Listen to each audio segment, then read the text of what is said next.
Assalamualaikum warahmatullahi wabarakatuh. Pertanyaannya Buya, di dalam Al-Quran tertulis ada kalimat iblis, kemudian minal jin, kemudian satu lagi adalah minas syaiton. Itu perbedaannya apa di antara ketiga itu? Yang kedua, kemudian yang menggoda manusia itu dari ketiga makhluk itu siapa yang dominan? Kemudian yang terakhir, apakah betul bentuk-bentuk makhluk itu adalah sangat-sangat menakutkan? Terima kasih Buya. Yang jadi pertanyaan saya, di mana tempat tinggalnya iblis? Di dalam nafsumu sendiri, di dalam otakmu sendiri.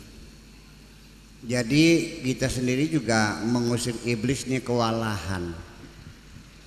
Karena iblis sudah bersarang di dalam otakmu, sudah punya anak cucu di situ dititipkan, sudah punya menantu, sudah punya, ya kan, sudah bersarang di situ. Kita usir dia datang lagi. Ibaratnya kita merasa terganggu dengan kicau burung di pagi hari, ya kita usirin, dia datang lagi, yang ada sarangnya di situ. Betul nggak? Jadi yang paling baik tebang saja pohon itu, selesai.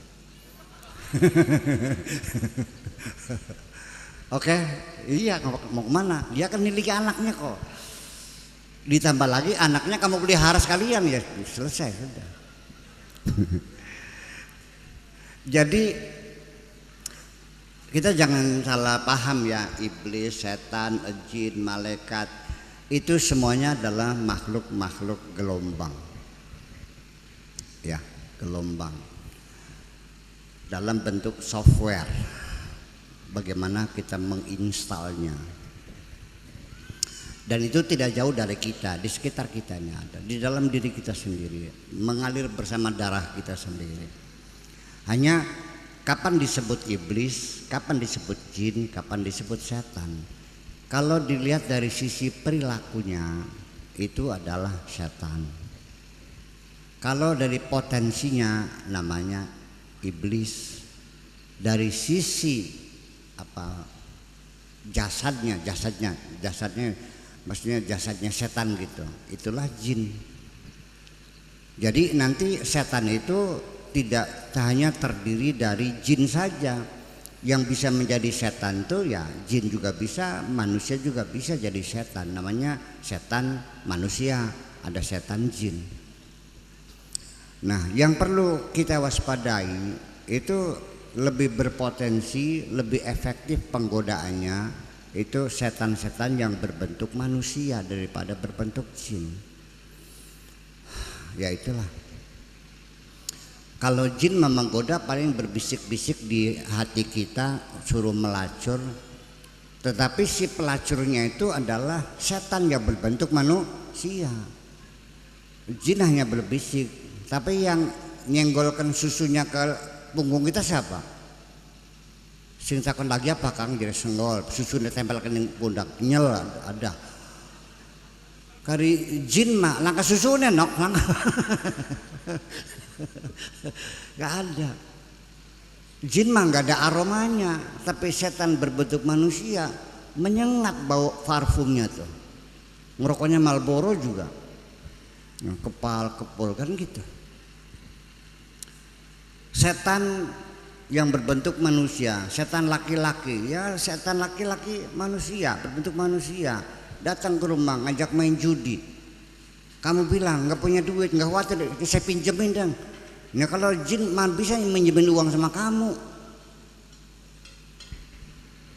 Ya makanya nanti setiap orang yang punya gagasan untuk memberi manfaat kepada masyarakatnya, membangun masyarakatnya, jangan dikira mulus-mulus saja, akan diuji oleh Allah. Percaya. Bahkan kadang sesama kiainya juga memusuhi kamu kok. Percaya nggak? Iya. Jadi namanya setan itu bisa berbentuk tukang macul, bisa berbentuk pelacur, bisa berbentuk pejabat, bisa berbentuk kiai berbentuk, tergantung. Hanya yang berbahaya ketika setan berbentuk manusia memegang kekuasaan tertinggi, itu bisa memurtadkan bangsanya. Mana lagi? Nih, ini kata Gusti Allahnya nih, walaqad ja'alna likulli nabiyyin aduwwa syayatinil insi wal jinni. Bahwa setiap nabi itu selalu dipasangi musuh-musuhnya yang terdiri dari setan-setan jin dan setan-setan manusia. Nah itu ya, kalau jin mah ya nggak bisa nutup jalan tuh, tapi setan manusia nutup jalan. Kang Gaji, kok dibangun? Ini kita pondok, masa nggak boleh lewat? Nanti mana? Ya sana muter lah katanya. Masalah bayangkan, ini kan tanah saya.